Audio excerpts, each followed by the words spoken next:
Boa tarde a todos do sexto ano, aqui é o professor Marcos de Geografia, professor de História de vocês. Estou aqui, então, para deixar um videozinho com as orientações sobre a atividade que eu deixei sobre construir sua própria árvore genealógica, tá? Então, eu vou abrir aqui a atividade. A semana passada, a gente viu ali o que eram as árvores genealógicas, né? Tinha alguns exemplos, deixei um vídeo de apoio.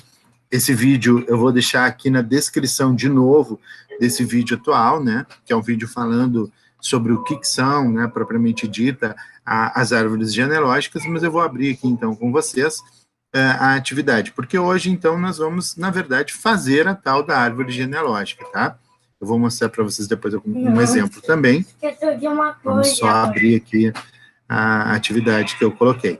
Então tá. Então tá aqui aberta a atividade, construindo sua árvore genealógica. Então na aula passada eu perguntei para vocês o que eram árvores genealógicas e tudo mais, né, o que era família, etc. E hoje vamos construir a nossa árvore genealógica, ou seja, cada um de vocês vai construir a sua. Tá? Então, como vimos na aula passada, a árvore genealógica é uma representação gráfica de uma genealogia. E genealogia é o estudo que tem por objetivo estabelecer a origem de uma pessoa ou de uma família. E ela serve, então, para mostrar as conexões familiares que existem entre os indivíduos que nela estão representados. Então, vai ter lá o pai, a mãe, o avô, o tio, né, os irmãos, os primos, os filhos, os netos e assim por diante, todos eles conectados, formando cada um galho daquela árvore lá familiar, né? Por isso a árvore genealógica. Em outras palavras, a árvore genealógica é uma representação das pessoas que tiveram participação na existência de uma pessoa ou família, ou seja, é o histórico que levanta dados sobre os ancestrais. Ancestral são aqueles que viveram antes, né, de nós, dos mesmos, de forma que fiquem conhecidas as conexões estabelecidas entre eles. Então, é o que conecta as pessoas que estão naquela árvore. E aqui, repetindo, então, o vídeo, né, que eu já tinha colocado para vocês na aula passada, que na atividade ele aparece de novo como um vídeo de apoio. De novo, vou repetir, está aqui na descrição desse vídeo de vocês, eu coloco o linkzinho também. O que é a atividade, então? Vocês vão produzir uma árvore genealógica da família de cada um de vocês, tá? Lembrando que família não precisa se restringir à genética, ao sangue. Portanto, você pode incluir em sua árvore genealógica as pessoas que vivem com você, mesmo aquelas que não têm o mesmo sangue que o seu. Isso também aparecia no texto da aula passada, tá? Mas na árvore de vocês podem colocar ali também essa informação. Com o material base, você pode utilizar o modelo, que está aqui, ó, na própria página aqui. Vocês podem copiar ele manualmente. Pode ser feito no caderno, pode ser feito numa folha de ofício, pode ser feito numa cartolina. Quanto mais informação vocês conseguirem colocar na árvore genealógica de vocês, melhor, tá? Porque, na verdade, vocês não vão me entregar esse material. Então, vocês podem utilizar fotografias das pessoas que estão ali representadas, né? Porque vocês vão me mandar, na verdade, a foto da atividade pronta. Quem for entregar lá na escola o material impresso, né, daí é melhor, claro, que não coloque fotos, né, nesse caso, para não extraviar. Então, com o material, você pode utilizar o modelo, que está ali, uma cartolina, uma folha de ofício ou até mesmo o seu caderno. Opcional. É opcional, então não é obrigatório que venha agora. Para ilustrar a sua árvore genealógica, você pode colocar fotos ou desenhos das pessoas nela representadas. Então, eu vou colocar lá a minha avó, né? Posso colocar uma foto minha com a minha avó, uma foto da minha avó, ou então da minha avó e meu avô juntos, né? Na hora de colocar ali. Outra coisa que pode ser interessante é colocar o ano e o lugar onde cada uma dessas pessoas nasceu. Então, por exemplo, lá tá ali o João nasceu em Cachoeirinha, ele vai colocar João nasceu em Cachoeirinha, a data de nascimento. O pai dele nasceu em Passo Fundo, vai estar ali o nome do pai dele, Passo Fundo, o ano que nasceu. A mãe nasceu em Cachoeirinha, tá ali o nome da mãe, cidade de Cachoeirinha e a data de nascimento, tá? Então, quanto mais informação vocês conseguirem, melhor. Senhor, como é que eu consigo essas informações? Perguntando para os responsáveis de vocês, para os avós, para a mãe, né, para o pai, perguntando para as pessoas do meio em que vocês estão ali para obter essas informações.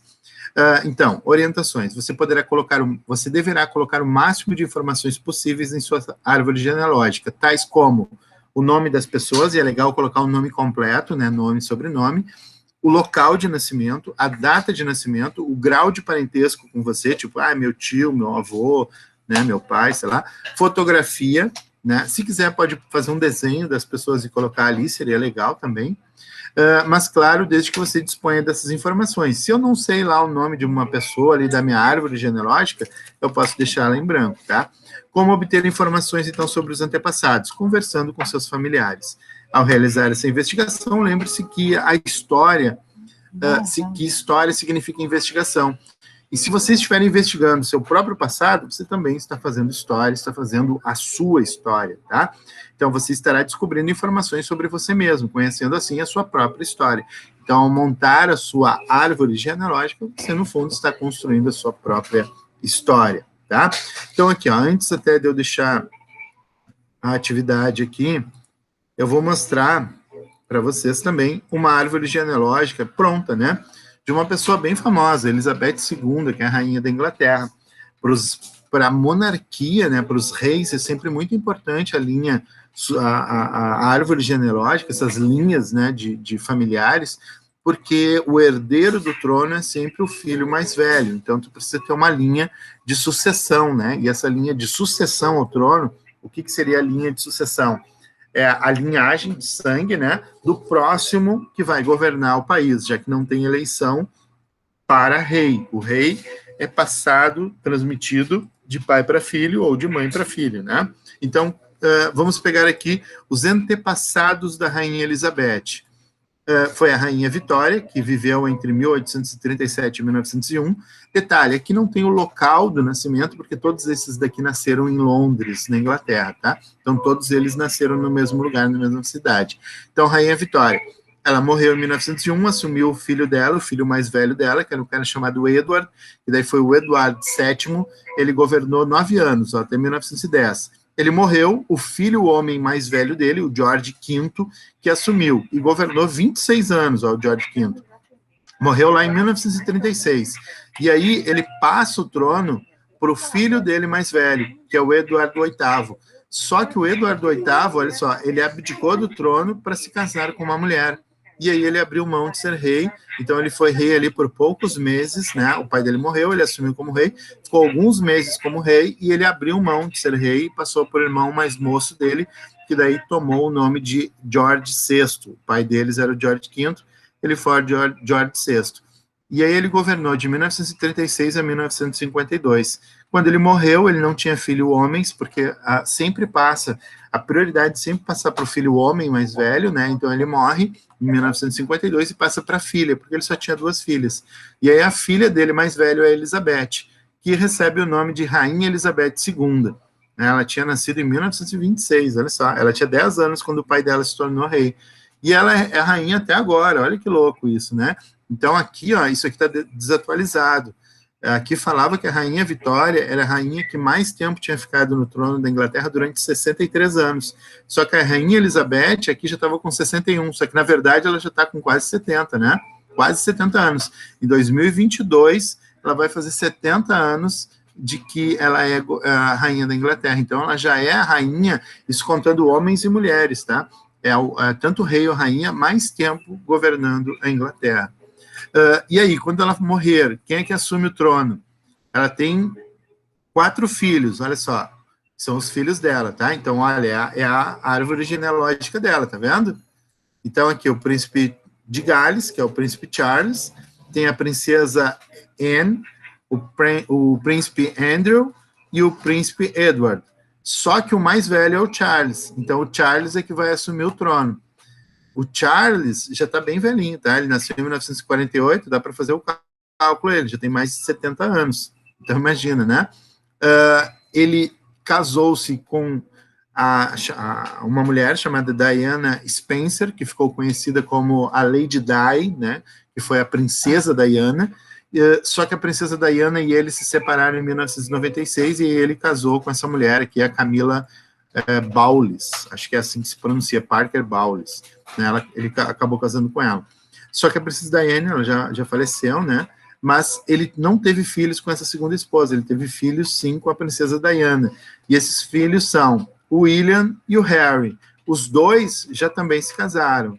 E o príncipe William, ele aqui tinha um filho, ó, nessa época que o príncipe tinha um filho chamado Príncipe George, né? Ele já tem outro filho também, né? Aqui está um pouquinho desatualizado, mas serve para mostrar para nós a árvore genealógica da Rainha Elizabeth. Então, quando a Rainha Elizabeth falecer, assume Charles como rei, por ser o filho mais velho. Quando o príncipe Charles falecer, assume o príncipe William. O príncipe William falecendo, assume esse aqui, que na época era apenas um bebê, o George. Então, olha que interessante, isso aqui também é uma árvore genealógica, só que é a árvore genealógica de uma rainha. Então, o peso, claro, dela é muito maior, né? Certo? Então, vocês vão fazer parecido com aquilo ali da Rainha Elizabeth, né? Principalmente para quem aqui for um príncipe, uma princesa, já sabe, né? Tem a sua linha sucessória lá, da sua árvore genealógica. Faça lá, pode fazer no caderno, repetido, usa aquele modelinho que eu fiz ali, quem puder imprimir ele, faz ele impresso, se não copia no caderno, não precisa copiar o desenho da árvore em si, né? Copia só as ligações ali que existe dentro do modelo. Beleza? Então, a aula de hoje era isso. Qualquer dúvida podem me chamar no WhatsApp. Ali na atividade tem o número para quem precisar me chamar. Boa semana a todos.